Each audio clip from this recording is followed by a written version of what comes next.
Isang mapagpalang araw mga minamahal na ka-farmers. Ito po si John Mark Dimitilio ng Farmer's Choice Agri.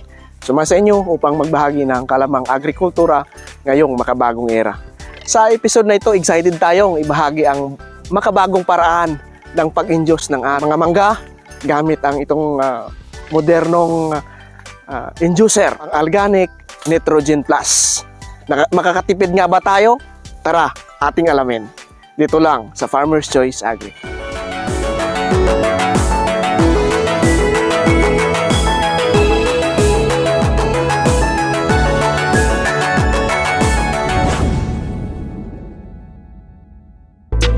Alright, kasama natin ngayon si Sir Christian Albuna ng Fieldream Agroventures Incorporated, ang distributor ng Organic Nitrogen Plus. Mag-assist siya ngayon sa atin dito para ipakita ang epekto ng Organic Nitrogen Plus. Ngayon, may kakaibang excitement tayo dahil talakayin natin ang isang bagong pamamaraan sa flower induction ng mangga.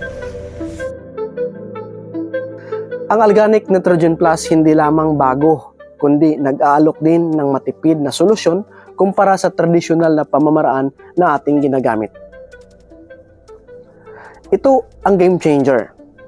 Kailangan lang natin ng 1.5 kg ng organic per 200 liters ng tubig. Isipin nyo, mas kaunti ito kumpara sa karaniwang 6 hanggang 7 kilo ng calcium nitrate o potassium nitrate per drum na ginagamit natin noon. Pagdating sa gastos, dito tayo mas nakakatipid. Sa tradisyonal na pamamaraan, 1,750 ang nagagastos natin per 50 kg. Pero sa organic, nagkakahalaga ng 3,400 per bag ang 25 kg. Mas kaunti lang ang kailangan nating inducer. Ibig sabihin, mas malaki ang ating matitipid sa pangmatagalan. Kung titingnan natin ng mas malalim sa bawat 200 liters ng tubig, ang traditional method ay may costing na 227 pesos. Samantalang, ang organic ay 204 lamang per 200 liters. Malinaw na mas cost efficient ang organic, na may mas mababang dami ng produkto ang kinakailangan para sa epektibong flower induction na nagre-resulta sa dalawang pangunahing benepisyo. Una, mas kaunting material na kailangan at mas mababang overall cost. Dito natin masisilayan ang application ng organic sa ating mga manggahan.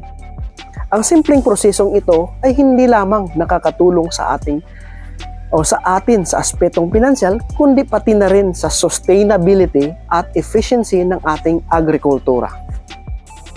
Mga ka-farmers, umaasa kami na na-inspire kayo sa episode na ito. Ito hindi lamang tungkol sa pagtitipid ng pera, kundi sa pagpapalago ng ating mga manggahan sa mas sustainable at efficient na paraan.